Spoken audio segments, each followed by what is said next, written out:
this is me. This one. And this is when we was in the, I don't know, I can't remember what year it was, and some Australian singers come to visit us, you know, and we set all this up for us to have pictures, Cold Joy and Jimmy Little and Little Paddy and people like that. Yeah. This was in the 60s, I think, 64, 1964, yeah, about there. Yeah, so that's how this picture come about. Yeah. And how did you end up in this picture? We come from Burke originally. Sorry, come from Burke originally, and the welfare just come and took me and my two sisters. My two sisters were here with me, and my brother, and took them to Sydney. My two sisters and my brother, and my brother went to Kinchela, and my two sisters come here to Cootamundra. I wasn't with them because I was going for a court case with my aunties to get me, but that didn't happen. So I got sick, and they sent me to Far West, and had an operation. And after that operation, they sent me here with my sisters. Well, originally I come from Burke, and the welfare took my two sisters and my brother, and I stayed there because my aunties were trying to get me to keep me, but that didn't come through. So I went to Far West, had an operation on my back when I was 2-year-old. They took me from Burke at 2-year-old, and then had an operation in Far West, and then went to Cootamundra Girls Home with my sisters, yeah. And was the only family taken from Burke. It was our family, yeah. When you think about your time at Coota, what would you like people to know about what happened to you? Oh, a lot of things. I was there too till I was 16. Got out when I was 16, but you know, a lot of things happened that us girls went through, you know.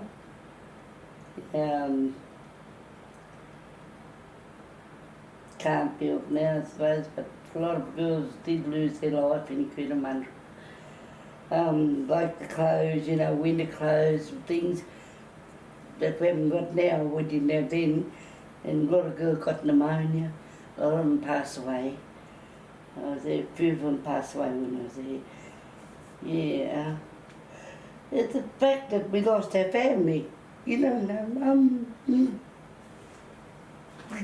no, Dad. I never met my brothers till I was 16. You know, they don't understand when we lost our family. That's what hurt the most.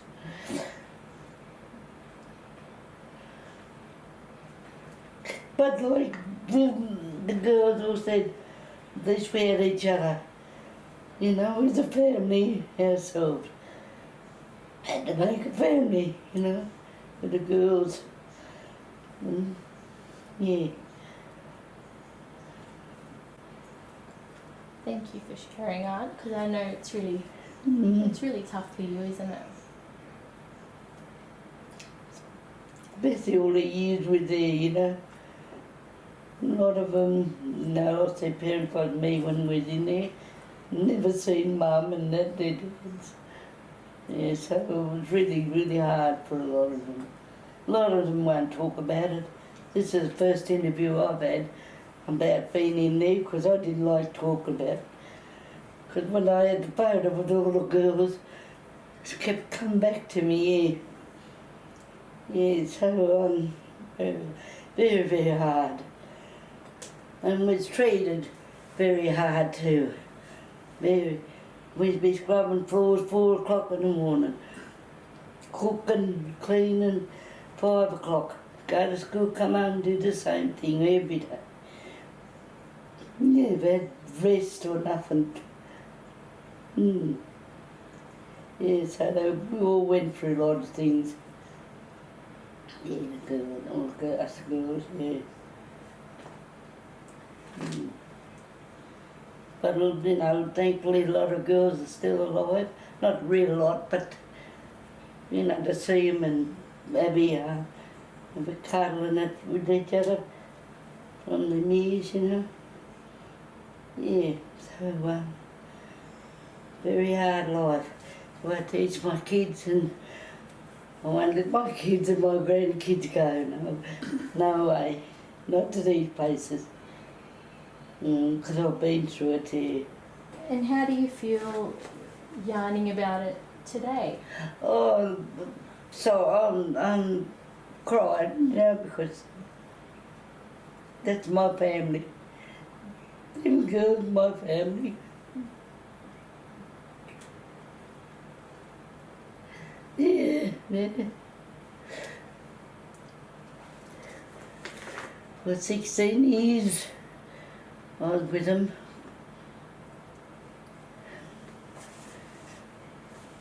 And your childhood's a really important part of your life, isn't it? Yeah. With all the girls used to get outside in the cold, the yarn up, you know, cuddle around each other, the chimney and that, you know, because we wasn't allowed inside then. Just had to go out in the cold and, yeah. And that's the only time we had shoes on, when things like this, go to church, school, around home, no shoes, no socks, walk barefoot. Yeah, that's a lot of them got pneumonia. And fast forward a couple of years, you've got your own family now. You've got beautiful children. Yeah, yeah, I was blessed. I've got a beautiful family. When did you start your family? I started my family at 20. I got the girls home at 16. I went, worked in Sydney and had a couple of years in, and I moved back to Burke, where my life started then.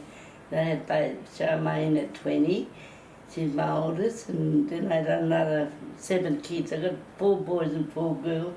They were the world to me. Yeah, and my grandkids, I got about 50, 60 grandkids, and about 30-something great-grandkids. So I've got a big family, and I keep them together, yeah. And I want to go for this here, you know. Oh, it was hard. It was a hard place. As a young girl, did that have an impact on you as when you were a mum? Yeah, it did. You know, I think just having them there, you know, having my kids. I got beautiful. My daughters and sons are beautiful. Just lucky, I'm guessing. Yeah, but they all good and they all still here with me and come and see me all the time, and you know, and I talk to them about Cootamundra, what I went through, and yeah, they all sit and listen to me, you know. And they come, come Nan, tell a story, so I tell them all the stories about Cootamundra, yeah. You know, because we all went through a lot, but we survived it. You know, it was a good thing. A lot of them survived too. Yeah. And you were just mentioning there that you share your story with a lot of your family, all of my children. family, yeah. Why is that important for you?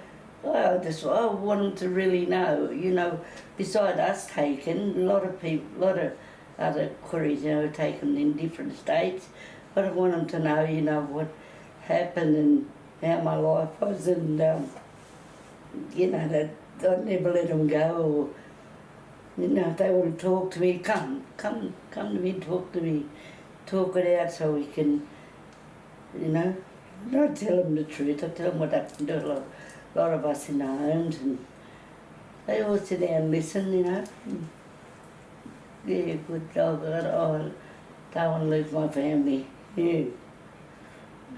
And was it only recently that you started sharing your story with family? No, it's been a long time, Charmaine. I've been talking to Charmaine kids and all my granny for a long time. Yeah, tell them all. want them to know what I went through, you know, before I go. Because in the homes, you always believe you go before your family. But, you know, sometimes it doesn't happen like that, so I want them to know while I'm alive, you know, what happened. And, you know, because stolen generation it's a big thing in Australia, you know. I want them to know what I went through and their sisters, my 2 sisters there. So, yeah, they've passed away now. There's only me left and my brother now, so, you know, I want them to know what happened to their aunties and uncles and everything, yeah. Talking about this, I imagine, is really hard, you know, it's very difficult. Oh, it's hard, yeah. Yeah, and I'm really appreciative of you sharing that with us and being so open. No, you're right, yeah. Thank you. And for some people who haven't been through that, they might be thinking, you know, what keeps you strong? What gives you strength? They do. Looking at this photo and seeing all them girls and what we went through, and tell you the truth, we went through a lot. They make me strong. Yeah. And plus my family. But these girls are the main things, yeah. Yeah, we had some good times in homes and some bad times, but like I said, you know, it's finished now, so we can live our life good now with our family. What we look for, yeah. So, yeah, I'm happy now, having my family. And does sharing your story sort of help you heal? Yeah, tell all my kids everything, won't hide back. Just tell them what happened and this and that, and they know. Yeah. What did that apology mean to you and your family when you heard that? No. You can't. I don't believe you can't say no, sorry or anything. We've been through it, we've done it. You know, can't come back years later and say, sorry girls, you know, they shouldn't have done it in the first place. That's how I feel about it. So, I went down for Sorry Day with my daughter, but it just doesn't mean nothing because they took our life, took our childhood. Yeah.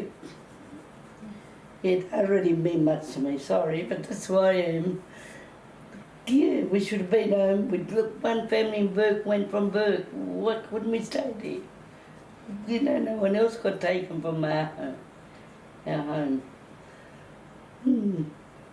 And how did you feel? You mentioned that you were with your eldest daughter Charmaine when Kevin Rudd delivered the apology. Yeah. How did you feel when you heard him, when you were standing there? I cried, you know, just for the girls. I cried for them, you know, thinking of what we all went through and, you know, sorry it's too late. Should have done it when it happened. You know, it shouldn't have happened at all. That's how I feel about it. Yeah. And it's the first time in my life I'm talking about it, which I can talk about it. Yeah, so, really don't mean nothing to me. You know. Do you think more needs to be done? But what can be done, but, you know, we've been there, so we've done it. Still, you know, it's no good saying sorry now. We've been through all the heartache, been all the things in our life that other people never been through what we've been through. And a lot of them died. A lot of girls died, you know, from not getting looked after properly.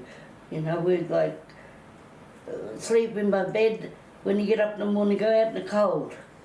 Don't come inside till night time. That's why a lot of them pass away from pneumonia, chilblains and all that. That's what they all died from. Snake bites. So, you know, there's a lot to what we went through that they don't know about, you know. Like Kevin Rudd and the government don't know about. Yeah, so, you know, only what us we know. What do you think that the government can do to survivors and their families to make some change, to support families that have been through this? What would you like to see from the government? That's why I don't talk about it, you know. I didn't talk about all the music because there's nothing they can do. Like I said, we've lived it. We've been through all that. I don't know what they're going to do. They really can't do nothing, can they? It's all gone now.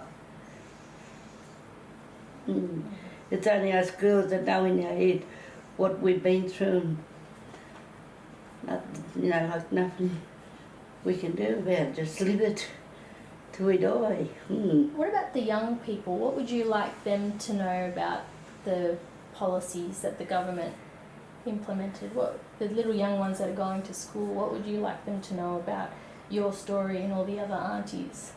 I can't say, you know, because I don't know. I just like I look after my own kids and my family, and you know that's all I could do, you know. I don't know what that these fellas these days, what they go for drugs and all, you know. But you look at that photo, where's all them girls come from? Picked, you know, just picked off the street, picked it for missions and for nothing, you know, just to come to this place here, where we lived for all our life, our childhood, you know. Look, I was 2 when I went there, you know, I never got out till I was 16. So that's sort of home there for me, you know, what I was used to, you know. Never seen my father and my brothers till I was 16, and yeah.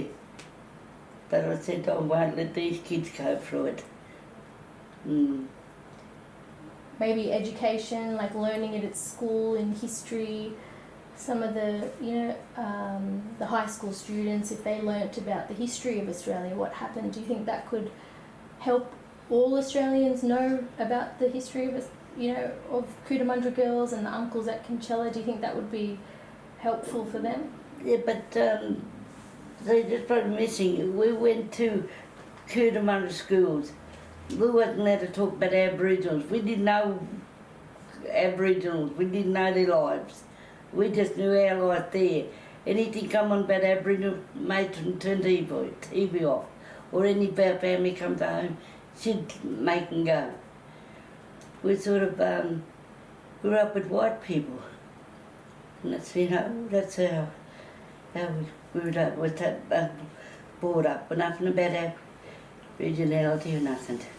If we teach it at schools, do you think that would be helpful for the young ones and they can remember the history? Do you think that would be for when you think about your grandchildren and their friends? Yeah. There's a lot of non-Indigenous or non-Aboriginal kids that might not know about the history of what happened. Oh yeah, okay, is that way? I'd say yes, but yeah, but not them ones, you know, not at that time. Yeah, but now they might be all right, you know. Everything's changing and they might be right, yeah. But a lot of prejudice in there too, in our times. We went through a lot. Yeah. Yeah, it was really tough, eh? Yeah, it was really, really tough, yeah. And they wouldn't let us go to school. They kept us at the home going to school till it was about 7, 8. We go to primary school. That's when we went down to the school, where Cootamundra school. So, you know, we missed out a lot too. You know, but luckily a lot of girls have achieved a lot of things. You know, they're some doctors, lawyers and everything they are, you know. So I'm happy for them like that, yeah. For people who are survivors or they've got families, they come from a family with survivors and they might be dealing with some of the sadness that that their aunties or their grandma or grandpa went through. What advice or help would you recommend to them to help them heal? What's helped you heal that you'd pass on to them and say, you know, this worked for me, maybe this might work for you? I don't know, because I've always been a woman by myself. As my daughter, I don't associate with many people. So I sort of worked out myself, you know, in myself and had my family and sort of put that behind me for a while. And I turned out good now, you know. I still see it and I cry and think of it and still breaks my heart. But yeah, I'm getting better as I'm getting older. Yeah. But it'll always be there, you know. And especially with this phone and now I can, you know, see what people, you know. But, you know, tell the truth, they're my family. I've been with them 16 years of my life and love them more. Yeah. So I don't know how they can cope. A lot of them couldn't cope. A lot of them did kill themselves and everything, you know. So that's the part of it. They all look happy there, but they wasn't. They talk about their families and what they're going through. So yeah. And what about your connection to culture? You know, you're talking about culture. What does that mean to you? How important is that for you? Oh, it's very important. I'm a bushwood girl, come from Burke. I've been all out, you know, just to see my people, and like my dad was a stockman, and he took me out to stations and showed me the boys initiated and all the things we do, you know, they do out there. So I believe in my culture. I love being Aboriginal. I love my culture, yeah, and singing, you know, as much as I can when they have festivals and all that. Yeah. Are there any sort of stories or traditions, cultural traditions that you remember that are important for you as an Aboriginal woman? Yeah, it wasn't in the homes, but it was when I went back to Burke. I learned everything at home. Didgeridoo, boomerang, everything I knew, everything, you know, spearing and all that. We went through all that. Yeah. It all come after the girls' home. Yeah. And nothing, like I said, nothing in the girls' home. That Aboriginality, we never did any of that. It's only when we went home to our own home. Yeah. And who taught you some of that stuff? My dad. He was mad, he was. Stockman, he initiated everything, and he knew all the bush stuff, things, yeah. Yeah, so I was happy when I went back home, yeah. Got into seeing all the people, my people. Yeah, that was good. And when you're thinking about young people today, how do you think they can stay connected with their culture to keep them strong inside?